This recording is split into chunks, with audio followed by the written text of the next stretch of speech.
Good morning.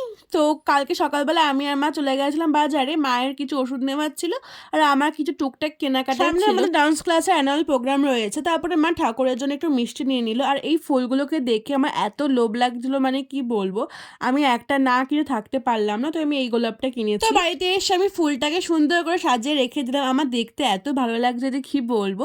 তো তারপর আমি আজকে একটু রান্নাও করেছিলাম, আর মা বানিয়েছে চন্দন কাঠ পিঠে, আর আমার এই পিঠেটা খেতে বেশ লাগে। তারপর সন্ধ্যাবেলা আমি আর দিদি ভাই বেরিয়েছিলাম, ও এসেছে, দুজন মিলে অনেকদিন পর বসে গল্প করলাম অনেকক্ষণ ধরে।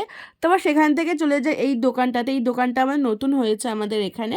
তো আমরা ওখান থেকে খাই দুটো চিকেন সসেস আর স্ট্রিপ, না চিকেন স্টিক কি বলে এক্স্যাক্টলি নামটা আমার এখন মনে আসছে না, বাট খেতে ভালোই ছিল আর প্রাইসটাও বেশ ঠিকঠাকই ছিল। তো ওখান থেকে খাওয়া দাওয়া কমপ্লিট করে আমরা বাড়ি চলে আসি। তো এইভাবে সারাদিনটা কাটলাম।